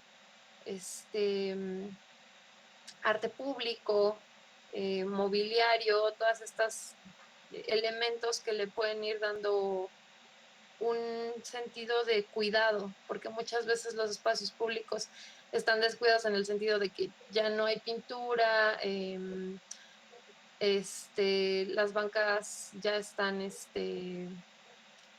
pues inhabitables, por así decirlo. Entonces, todos estos elementos van definiendo las condiciones de un espacio público. fueron incorporados a una evaluación que les mencionaba que hicimos. Entonces, la idea era preguntar o a través de diferentes preguntas determinar las condiciones de accesibilidad universal, de habitabilidad y de seguridad para poder decir si el espacio estaba bien, regular o mal. Entonces, por ejemplo, aquí vienen las preguntas. En términos de conectividad, preguntábamos si existían cruces peatonales seguros para acceder al espacio. Todas las preguntas son de sí o no. Entonces, por ejemplo, podía aquí solamente existir un cruce peatonal, pero entonces ya eso te obligaba a responder que sí. O, por ejemplo, estacionamientos para bicicletas, sí o no. Entonces, un sí implicaba un +1 y un no, un -1. ¿Por qué? Porque todas las respuestas se van a ir sumando o restando para determinar qué tan bien o qué tan mal está el lugar. Entonces, por ejemplo, este lugar, que es el Parque del Rayo, con 13.300 metros cuadrados de superficie, salió pésimo en conectividad. ¿Por qué? Porque no tenía cruces seguros, no tenía estacionamientos para bicicletas, ni estacionamientos para personas con discapacidad. Cuando avanzamos en accesos, le fue menos mal porque sí tenía identificables los límites del espacio y aquí está, este está mal, pero bueno, el punto es que había -4 y +2, bueno, -3 y +2 da -1. A la accesibilidad universal le fue mejor porque había una senda que conectaba todos los espacios de un material que permitía la circulación de las personas y sillas de ruedas y había bancas para el descanso de las personas. Entonces, por ejemplo, en términos de accesibilidad, reprobó 2 variables, pasó una. En la habitabilidad, reprobó identidad, equipamiento de instalaciones, confort, pero ofrecía diversidad de áreas, había áreas para usos flexibles y todas las áreas estaban conectadas entre sí. Para seguridad le fue bien en todos los aspectos en términos de control y vigilancia, de riesgos y de imagen. Entonces, ¿qué pasa con estos números? Cuando tú tienes un número negativo, vas a decir que sacó -1. Cuando tú tienes un número positivo, sacó 1. Entonces, por ejemplo, aquí en conectividad sacó -1, accesos -1, accesibilidad universal 1. Y todo esto al final, cuando lo sumamos, nos dio 0. ¿Qué quiere decir 0 en nuestra evaluación? Quiere decir que es un espacio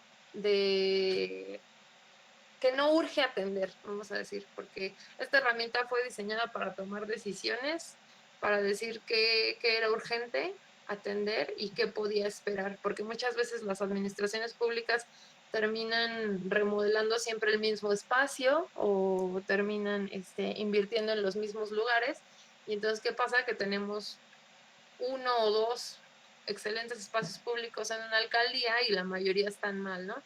Entonces, la idea de esta evaluación fue ofrecer una herramienta que permitiera identificar con urgencia, bueno, la urgencia de atención de los lugares. Aquí, por ejemplo, tenemos un levantamiento fotográfico que se hizo del lugar. Y aquí se seleccionaron, bueno, se compara las calificaciones de diferentes espacios. Entonces, los que urgía atender, pues es el 5, que es el Parque Predio de la Pasión, seguido del Museo del Fuego Nuevo, y por último se debería de atender el Jardín Otón de Mendizábal. Bueno, no sé si tengan alguna duda hasta este momento.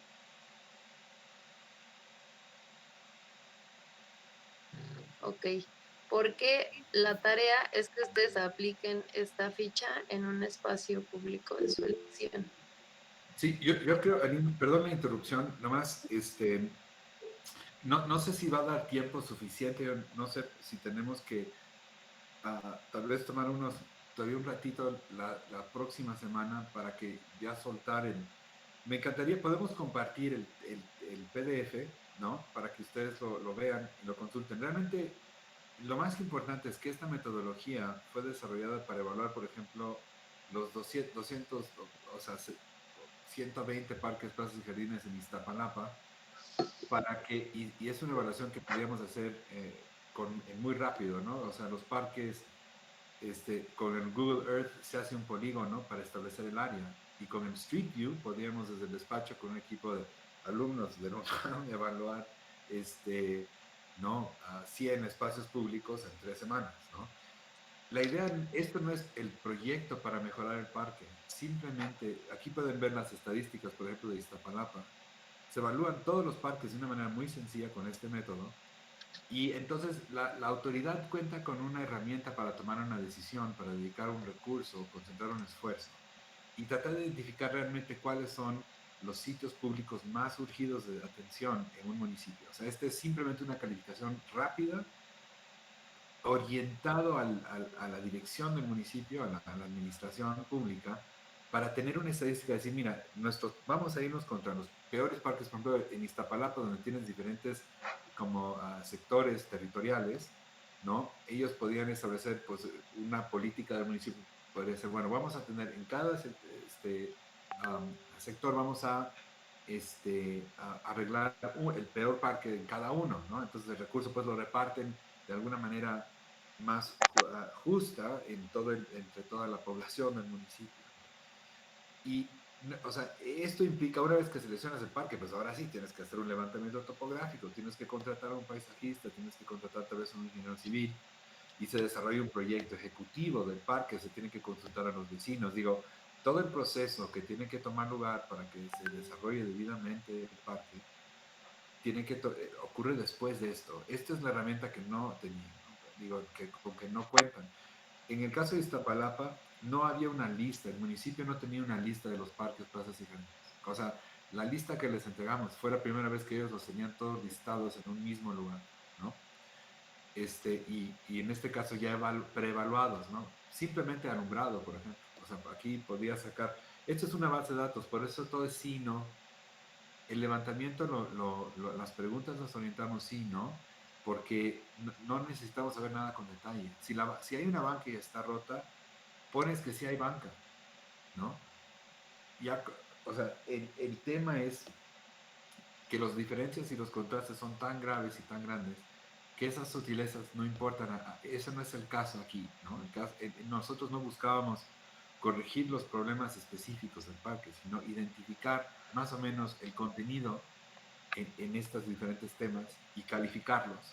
Entonces, si quieres, nomás regresa donde estaban los pie charts, los granotes. Sí, ya tenemos 3 minutos. En Iztapalapa, por ejemplo, habían 3 millones de metros cuadrados de parques, plazas, jardines y deportivos. 3 millones de metros, 2 millones de metros, 200 hectáreas en total. Entonces nosotros este estudio los evaluó, ¿no? ¿No?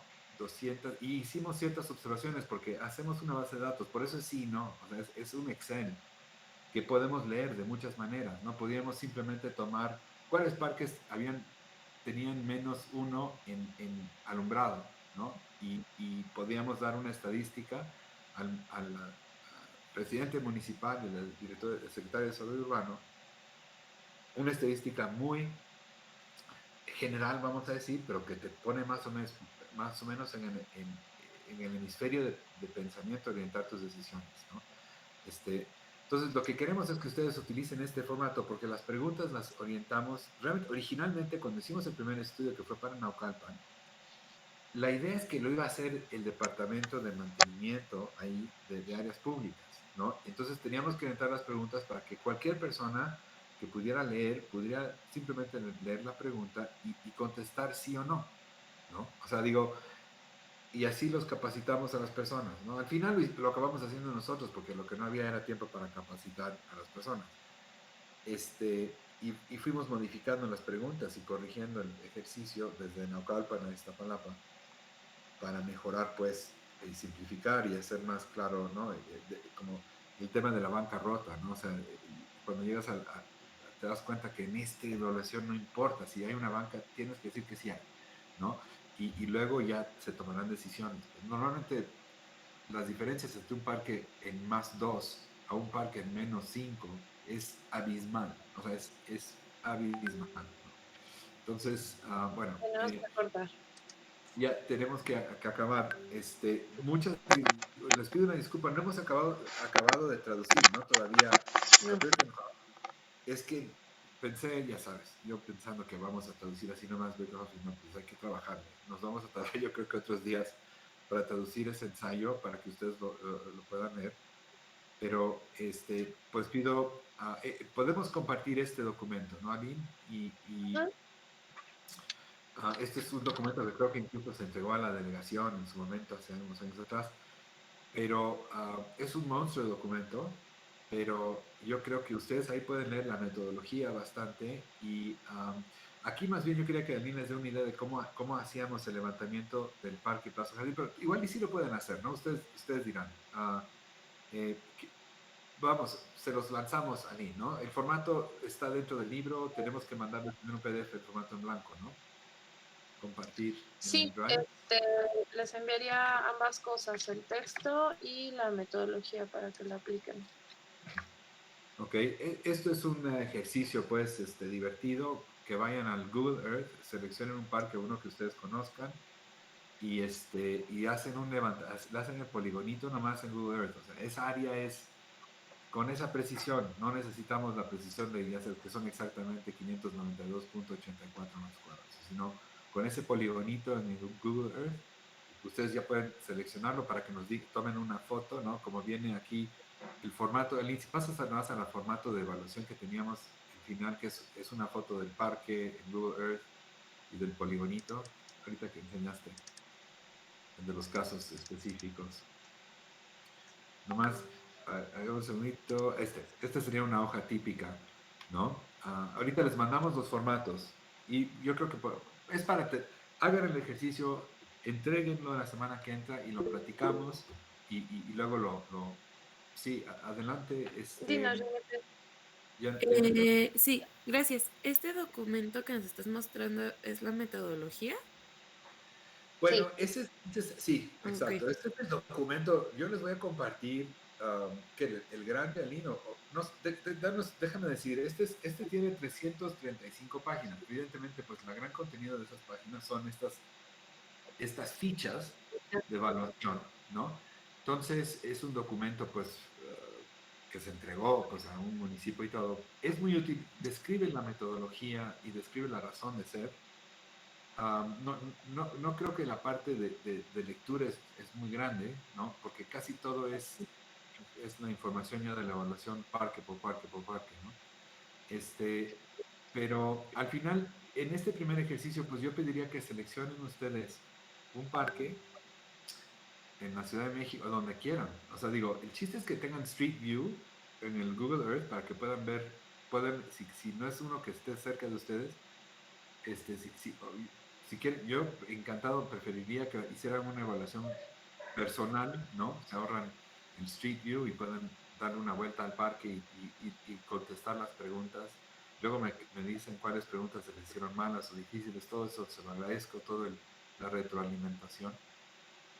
No hemos tradicionalmente compartido el documento porque es enorme, ¿no? Es como una gran cosa, pero se los comparto y lo utilizan para orientar y evaluar, ustedes entiendan un poquito mejor la evaluación.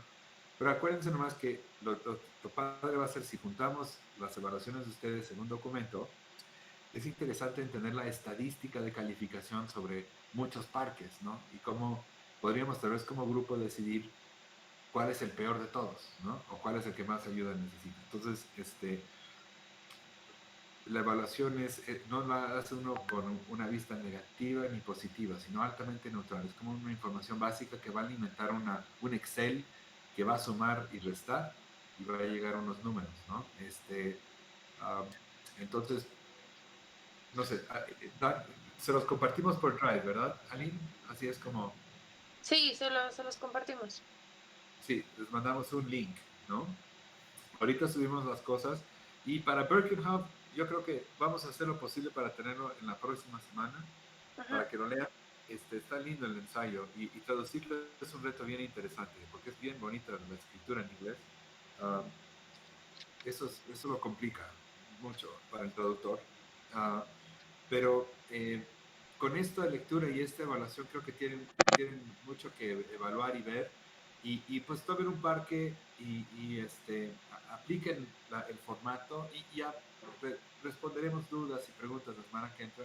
Pero les pido a todos tengan el formato lleno para un parque. O sea, está fácil. Aunque no entiendan, pues sí o no, la manera más neta de contestar esas preguntas es cómo tiene que funcionar esta evaluación. Es rápido. O sea, realmente no creo que es un ejercicio que debe tardarles horas. Son media hora y una caminadita o en Google Earth es más que suficiente para contestar las preguntas y llegar a una calificación. Y si hay dudas sobre cómo se califica y todo, con que traigan nomás los sí y no de las preguntas, nosotros ahí, las personas que tengan duda o consulten con amigos, porque no está difícil, pero aquí con esta guía se puede entender mejor, pero nos vemos la próxima semana. ¿Eh? Muchísimas gracias. Bonita semana. Gracias a ustedes. Gracias, igualmente. Bye. Gracias a ustedes. Luego.